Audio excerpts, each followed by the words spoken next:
Hello everyone, welcome back to my channel, and if you are new here, hi!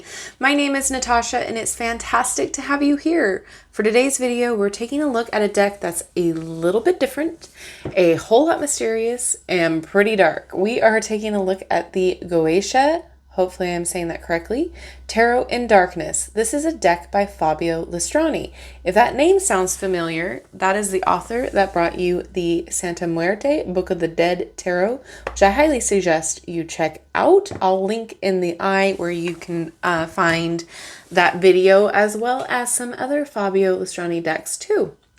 That being said, this is published by Scarabeo. It retails for $26.95 and it's also in a few different languages here.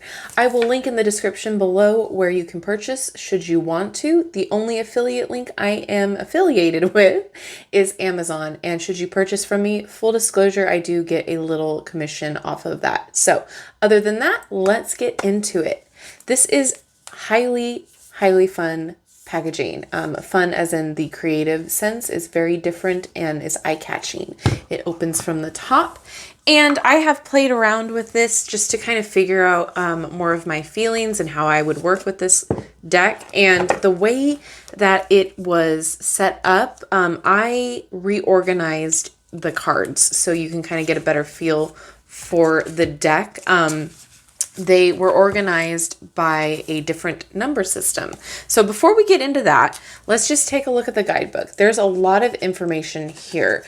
The Goetia is something that I am not going to claim to understand because I do not, but it's essentially working with demons, and there is no disrespect to demons, to anything like that. It's basically working with the energy that is the intermediate between you and the gods or God. So that being said, it's a different deck for sure. And it goes into all of the information you need to kind of understand more of what the author was going for here.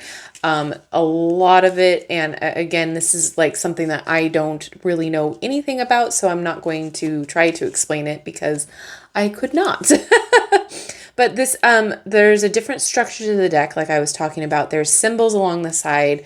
Let's just see here. There are a total of 78 Ars Goetia cards in the deck. For each demon, you will find a series of associations and attributions more or less useful in relation to what you want to make of this work, or how deep you want to go through the character of each fallen angel. In order to use this deck as normal tarot, you can use the attribution given in points 4 and 5 down here. Otherwise, the esoteric attributions as proposed by authors such as Aleister Crowley or Eliphas Levi are different and can be found in point 8. So let's just go over it real fast so you can understand before we flip through. There's the sigil of the demon, the original number by which the demon was classified in the Lesser Key of Solomon, and then there's the name of the demon, and then the number of the tarot card to use the Goetia as a regular deck, the name of the tarot card, the planetary attribution, the zodiacal attribution, the esoteric attribution of the demon with his tarot card as it was attributed by Eliphas Levi or Aleister Crowley. So it's a little bit different down there. But then it goes into the chart for each card / demon. So there's no like regular meanings, there's no paragraphs, there's no like legend other than this chart here. So if you are a beginner, I don't think that this would be the best deck to start out with. Unless you're truly connected to the imagery, then I suggest getting a companion guidebook to go along with it, because you do get the card that it's going for, or the energy is matching, right? So hopefully that explains it. Let's get into it, because I have a lot of thoughts and I would love to know yours in the comment section once we're done flipping through. And like I said, I reordered them because they were organized by their demon number, which is up here. And I feel like you kind of have to go through the deck like you normally would a traditional tarot, and to kind of understand how this is going to work. So here is the back. It is a gloss, and as you will see once we go through this, There is so much detail on each card, yet it's kind of difficult to see once you get into it, because to me, at least personally, and this is not a dig or a negative, but my eyes just kind of blend everything together. So I feel like I have to strain a little bit more to see some of the detail.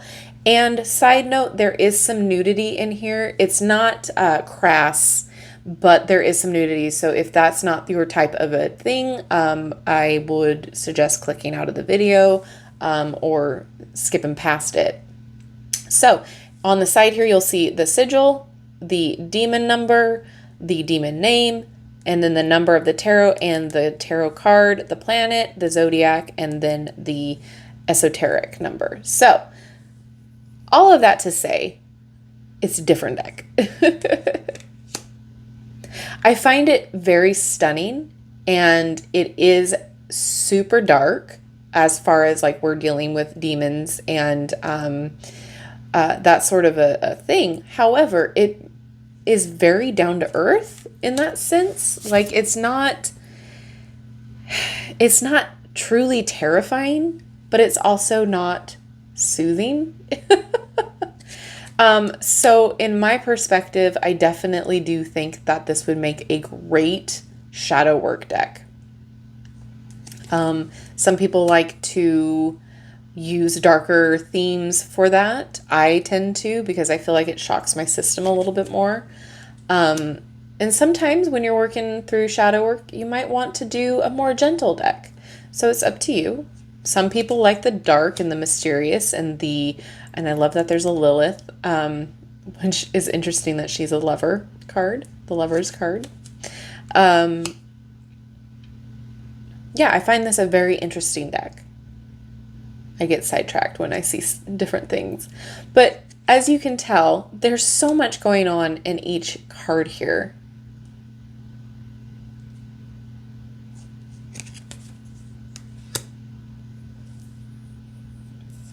But you can like relate to it as well. There's also some very beautifully done cards too, like the aces and the minor arcana. I really enjoyed what they did with those. There's a peacock in here that's beautiful. So, I mean, I definitely see this as, you can use it as a regular tarot, but I definitely can see the benefit in using it in different types of practices as well. Also, the Justice card, I don't know if you saw, is the 8th card, and strength is 11. Love this deck card. Death, oh my gosh, cannot speak. Just found that really cool.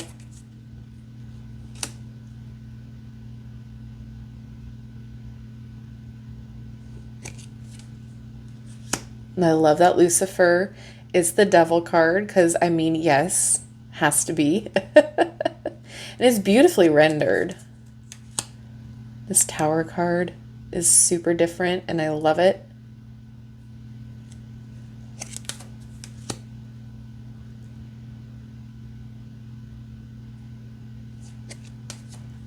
Love this moon.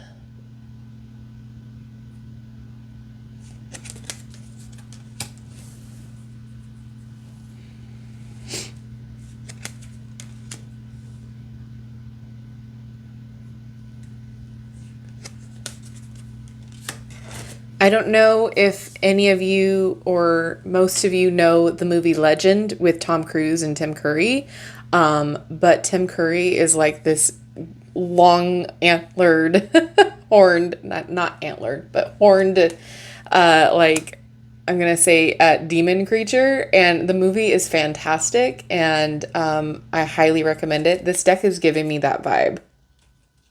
So you can see the aces here. They're not particularly like a demon or any creature. They're just the you know, wand.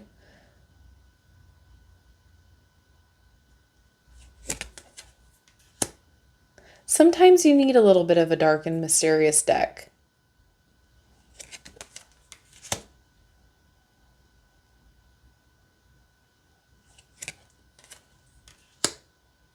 For me, it's a little bit hard. I don't think I would use this every day.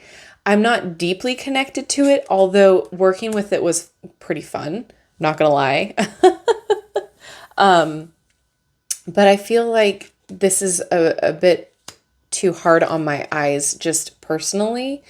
I like the concept, I like the idea, and I think it would be very fun to work with for shadow work, and for like certain questions and themes and around the, spooky season. However, just like any of my other black and white decks, it takes a toll on my eyes. So I don't think I would use it consistently. Curious to know what you guys think, if that is something that you can relate to.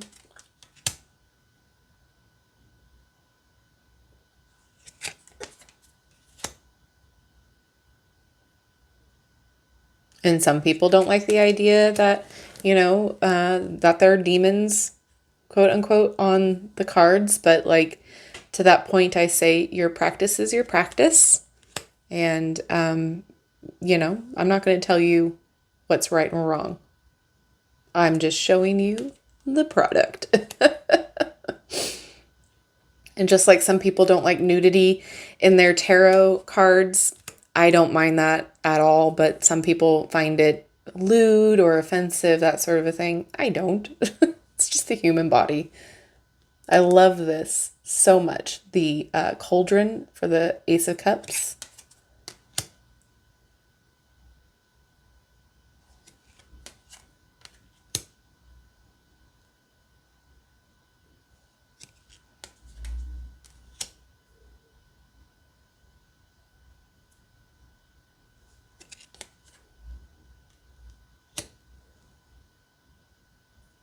There's just so much detail. It is beautiful. It's beautifully done. It's just, for me, I want to like brighten it up so much. And I get that that's not the concept. I get it. But at the same time, I'm like, wish it were a little bit brighter.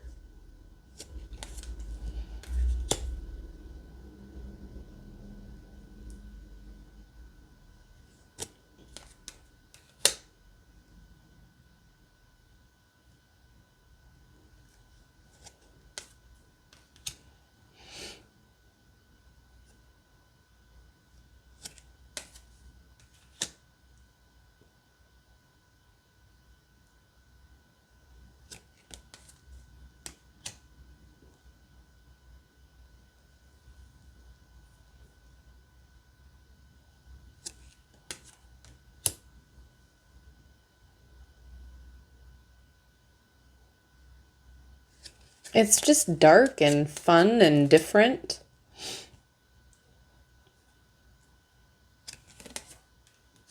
I love that this sword looks like lightning.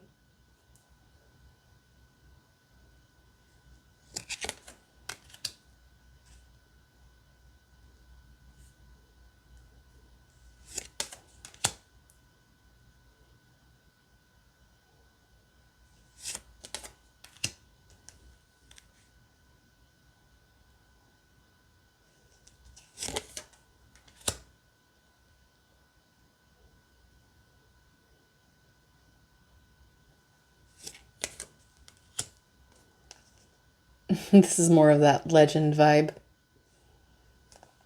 Cover that for a minute.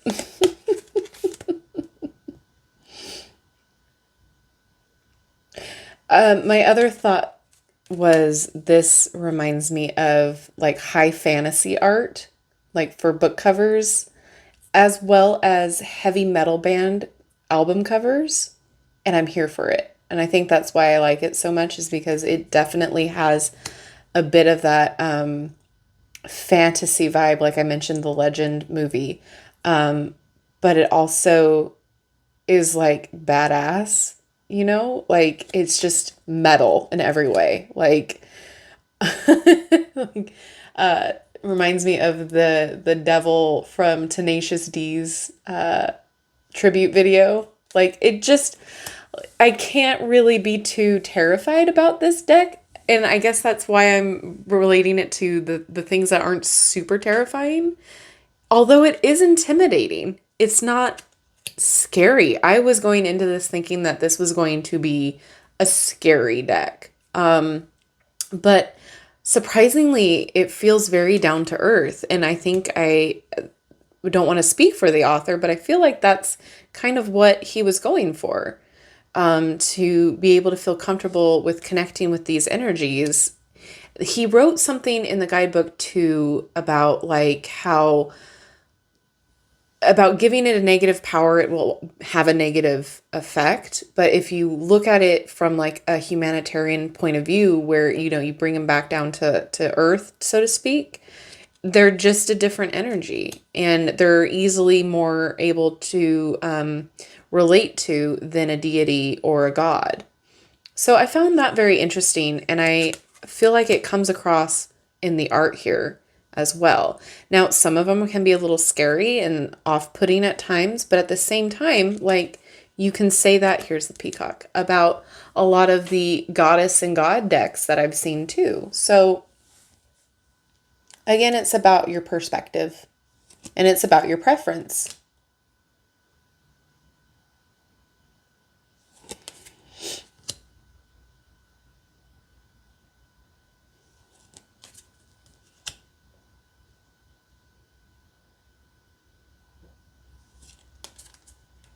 I really liked this one too.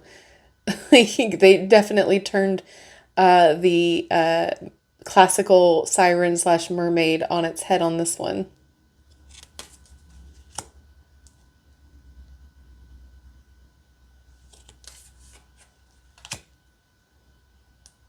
Almost done. But I felt like organizing it in the way that a traditional tarot would be organized might be easier for you guys to relate to what's coming next or the imagery. Whereas when I flipped through it for my first time, it was pretty hard. I felt a little bit more disconnected trying to figure out, okay, what is this demon related to? So putting it this way made it easier for me. Hopefully it's making it easier for you.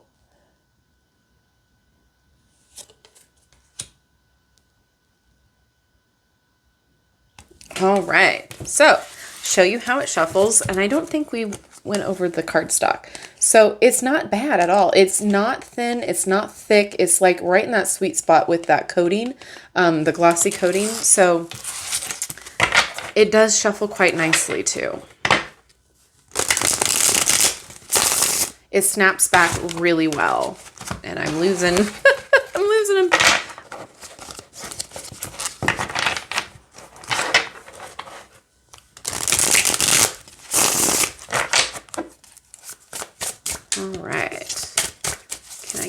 Please. Alrighty. So yeah, it shuffles just fine. And then we're going to look at the table for the Five of Pentacles. So that's what that looks like. And in this table, we're going to start by going down the demon side, because that's the number that it goes by. We're looking for 40. And, oh, it is realm. So 5 of Pentacles, and the meaning of the card would be hardship. And the nature of the demon would be collapse of certainty. Mars is the planet. Libra is the association for the zodiac. And of course, 5 of Pentacles would be the attribution.